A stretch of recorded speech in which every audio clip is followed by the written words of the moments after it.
dan mimbar. Di mana di tempat Raudhah ini di antara tempat yang mudah dimakbulkan doa kita.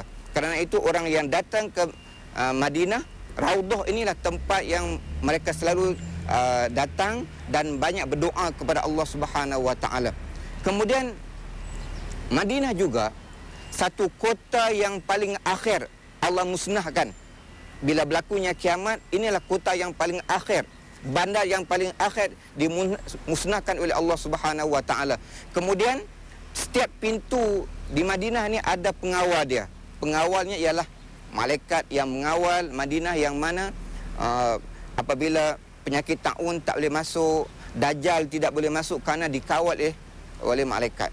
Kemudian kenapa yang kita disuruh datang ke Madinah? Sebab inilah tempat yang Nabi hijrah daripada Mekah ke Madinah. Kemudian di sinilah penolong-penolong, iaitu Ansar, pembantu-pembantu Rasulullah SAW, yang mana penduduk Madinah inilah yang membantu Nabi mengembangkan syiar. Dan di sini juga merupakan Darul Iman, iaitu tempat berkembangnya iman kepada umat Islam seluruhnya. Kemudian di Madinah juga kubur Baqi', yang mana hampir 10,000 orang sahabat-sahabat termasuk Sayyidina Osman yang ditanam di sini.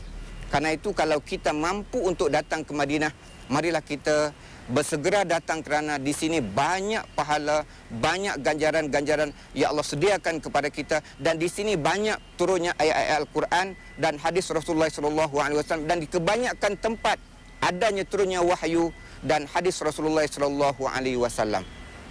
Mudah-mudahan kita semua berdoa kepada Allah Subhanahu Wa Taala, orang yang datang, orang yang belum datang, kita berdoa semoga kita sampai ke tempat ini, kerana tempat ini penuh dengan keberkatan dan penuh dengan rahmat Allah Subhanahu Wa Taala. Aqulu qauli hadza. Assalamualaikum warahmatullahi wabarakatuh.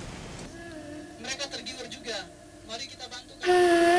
Perjalanan ziarah kami diteruskan menuju kawasan bersejarah Bukit Uhud yang terletak kira-kira 12 km dari Masjid Nabawi. Jasad Saidina Hamzah bin Abdul Muttalib, Saidina Abdullah bin Jahsy antara yang dikebumikan di sini bersama kira-kira 70 lagi para syuhada Uhud.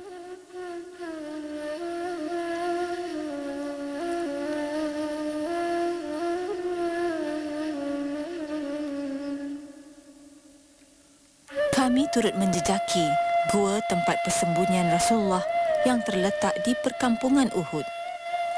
Sewaktu mengalami kecederaan ketika peperangan Uhud, Rasulullah dan para sahabat telah bersembunyi di sini untuk merawat luka di wajah baginda.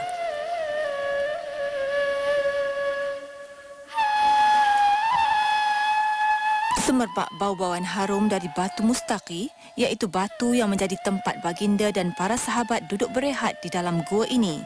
Sesungguhnya, peluang menghirup haruman ini amat bererti dan baunya pasti diingati sebagai pengiring kehadiran Nabi di sini. Menarik selepas ini,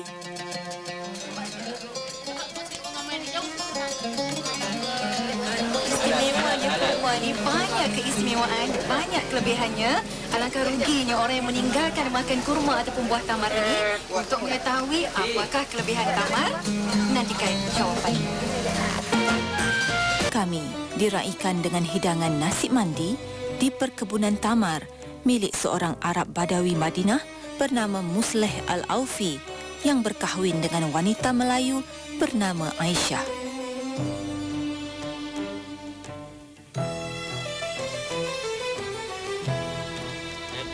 Sesungguhnya Nabi SAW ada bersabda yang diriwayatkan oleh Imam Muslim dan Bukhari yang bermaksud keutamaan berbuka puasa adalah dengan tamar, jika tidak dengan makanan yang manis dan jika tidak dengan air.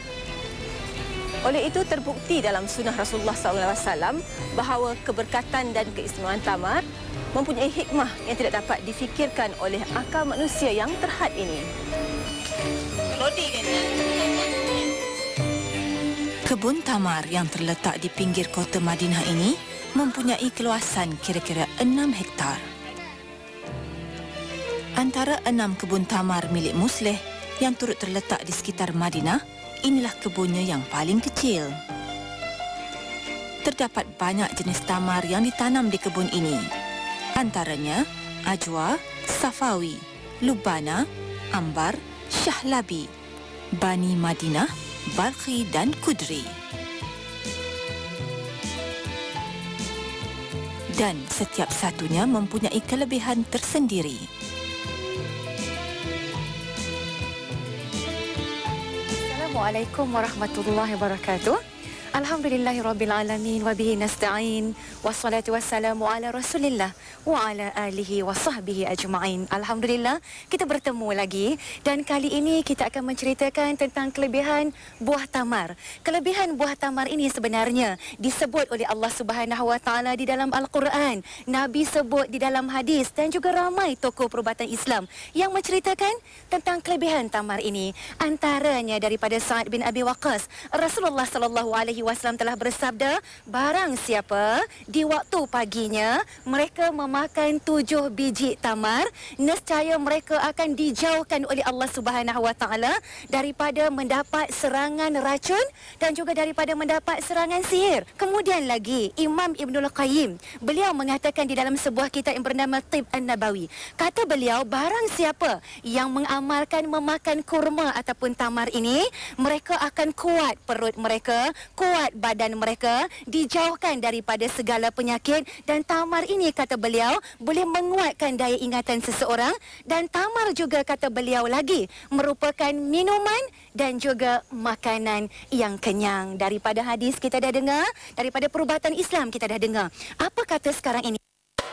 Kita dengar tentang tamar yang Allah Subhanahu wa taala rakamkan di dalam Al-Quran, di dalam surah Maryam. Bagaimana Maryam pada suatu hari merasa sakit hendak melahirkan anak. Lalu apa yang Maryam buat?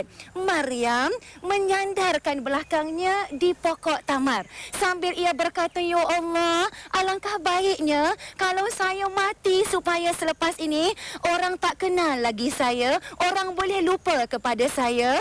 Kesedihan Maryam ini didengar oleh Allah Subhanahu wa taala. Allah tidak akan menganiayai hamba-hambanya yang soleh, apatah lagi Maryam yang terkenal dengan ibadahnya kepada Allah Subhanahu wa taala. Ketika keluhan Maryam ini didengar oleh Allah Subhanahu wa taala, Allah memerintahkan malaikat Jibril supaya memberitahu kepada Maryam yang sedang sandar di pokok tamar ini. Apa kata malaikat Jibril alaihi salam? Wahai Maryam, kalau engkau merasa kesakitan hendak melahirkan anak ini, maka engkau gerakkanlah badanmu, goyangkanlah badanmu. Maka Maryam pun dia goyangkan badan dia.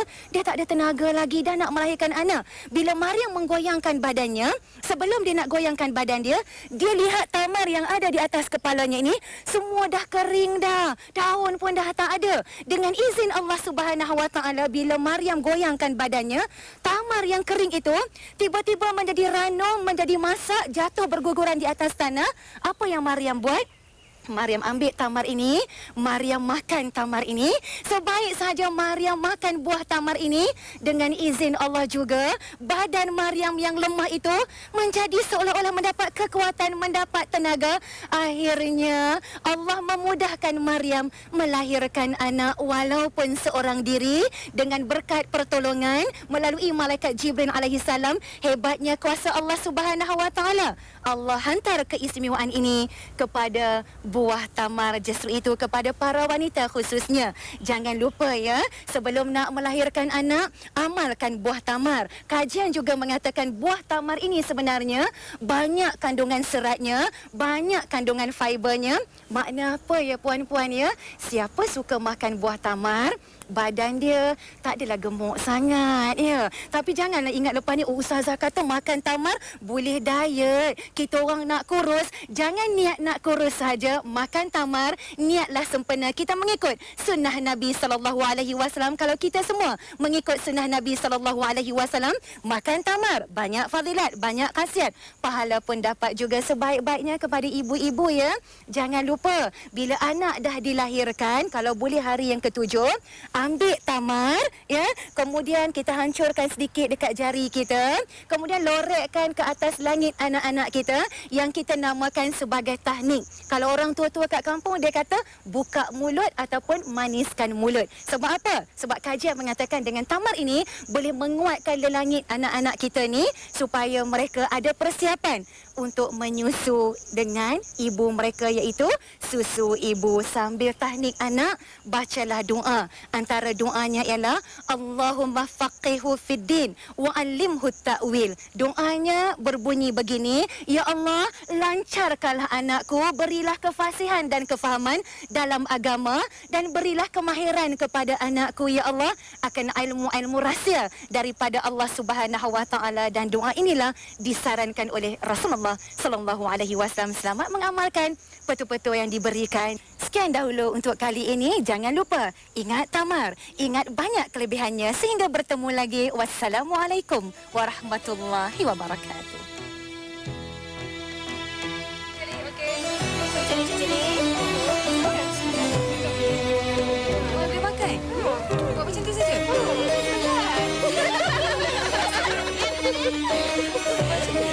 Hai, strawberry.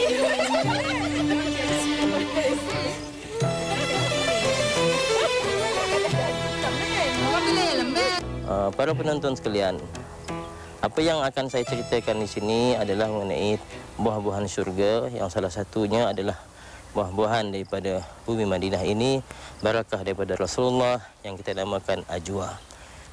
Kenapa disebut ajwa? Ajwa ini adalah sepohon pokok yang ditanam oleh Rasulullah sallallahu alaihi wasallam.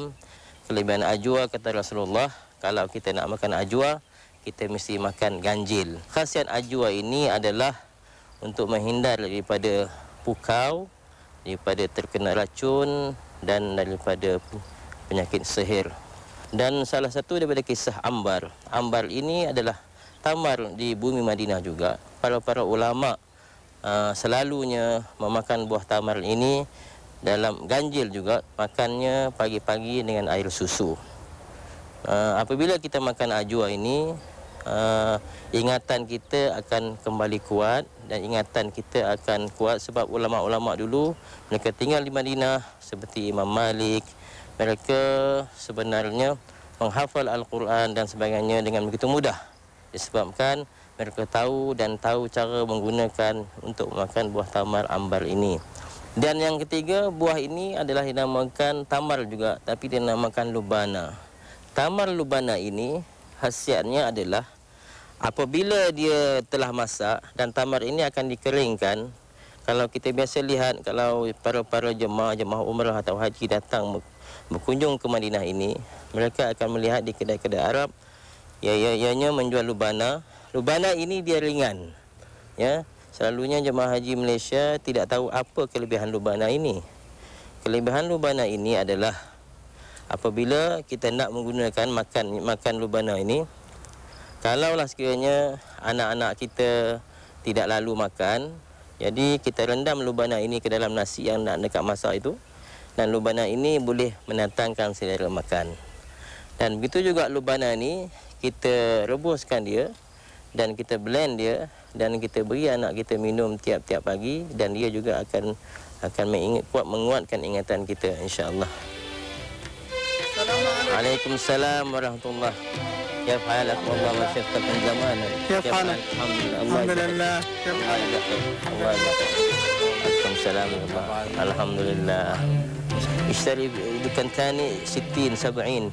كيف يعني؟ كيف يعني السعر مختلف زي كده؟ مختلف على حسب النخل. إذا النخلة هي متوفرة فيها تمرة تطلع طيب. Keseronokan kami menikmati buah-buahan tamar di kebun ini pasti meninggalkan kenangan manis untuk dibawa pulang.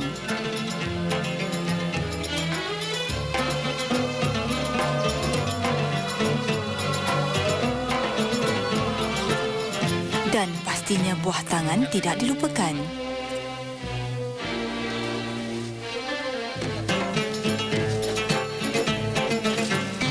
Assalamualaikum warahmatullahi wabarakatuh. Kita bersyukur kepada Allah Subhanahu Wa Taala yang telah memberikan kita begitu banyak nikmat sama ada nikmat makanan, minuman dan juga kesihatan yang dapat daripada kita. Dan kita tahu bahawa begitu banyaknya makanan-makanan yang diberikan oleh Allah Subhanahu Wa Taala, dan tentulah sesuatu yang dinyatakan oleh Allah Subhanahu Wa Taala yang disebut dalam Al-Quran mempunyai khasiat yang khusus. Dan tambahan pula kalau sekiranya ia dimakan oleh Rasulullah Sallallahu Alaihi Wasallam. Khususnya kita dah lihat dalam buah kurma yang dinyatakan dalam Al-Quran banyak kali, dan kita lihat bagaimana misalnya dalam ketiga kita berpuasa dan kita galakkan untuk berbuka puasa dengan makan kurma. Dan barangkali selepas ribuan tahun barulah sains membuktikan bahawa mengambil tamar ini yang ketika kita berpuasa dalam keadaan gastrointestin kita bersiap sedia dalam keadaan lapar, maka bila kita mengambil tamar yang mempunyai simple sugar, maka ia akan dengan segera memberi tenaga yang instan kepada diri kita. Dan tamar ini juga mempunyai serat yang cukup bagus sebagai satu bolus untuk menghasilkan kita panggil bolus untuk membersihkan usus kita yang kosong tersebut ketika kita berbuka puasa. Dan kita lihat bahawa tamar ini mempunyai mineral yang sangat tinggi, mempunyai vitamin yang sangat tinggi, ya. Dan macam saya katakan pada awal tadi, kalau kita memang justru beriman kepada Allah SWT, tak payah tunggu sains membuktikan maklumat-maklumat tersebut, kita terus sahaja mengikuti arahan Allah SWT. Kita sebagai orang yang beriman, insya-Allah kita hanya turuti saja dan kita akan akhirnya akan mendapat satu keberkatan yang berkat ini tidak boleh dibuktikan oleh sains. Allahu a'lam. Sesungguhnya Nabi Ibrahim alaihissalam mendoakan keberkatan bagi penduduk Mekah. Nabi Muhammad pula mendoakan keberkatan berganda buat penduduk di bumi Madinah. Sebagai umat Muhammad, rebutlah peluang untuk menziarahi dua tanah bertuah yang menjanjikan nikmat berganda untuk kita jadikan bekalan dalam musafir yang panjang nanti. Janganlah engkau jadikan ziarah kami ini ke tempatmu, ya Rasulullah, sebagai kali yang terakhir. Kami rindu kepadamu, ya Rasulullah. Serulah nama kami supaya kami boleh hadir ke tempatmu yang mulia ini seboleh-bolehnya, setiap saat, setiap ketika. Kami ingin berada di sisimu, ya Rasulullah. Justru itu, ya Allah, permudahkanlah urusan kami, permudahkanlah perjalanan kami, kembalikanlah kami ke tempat kami dalam kesejahteraan, dalam keselamatan, dalam kebahagiaan di dunia dan di hari akhirat. Semoga di dunia kami tidak sempat bertemu denganmu, ya Rasulullah. Kami mengharapkan daripadamu, ya Allah, semoga kami akan dapat bersamamu di dalam syurga yang kekal abadi. Amin, amin, ya Rabbal Alamin. Amin, ya Rabbal Alamin. Al-Hidayah di Bumi Barakah tiba ke penghujungnya. Terima kasih kepada KSB Travel and Tours yang telah membawa kami ke bumi yang penuh barakah ini. Selamat Hari Raya Aidilfitri daripada kru Al-Hidayah di Bumi Barakah, dan dengarkan ucapan anak-anak Malaysia di perantauan dua tanah suci Mekah dan Madinah Al-Munawwarah. Assalamualaikum warahmatullahi wabarakatuh. Saya Aisyah binti Haji Abdul Qadir dari Madinah.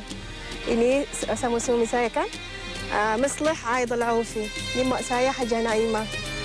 Saya mengucapkan selamat Hari Raya semua keluarga dari Malaysia. Assalamualaikum warahmatullahi wabarakatuh. Maslih Aidul Aufi من المدينة. أهلا وسهلا فيكم في المدينة. إن شاء الله في العمرة وفي الحج.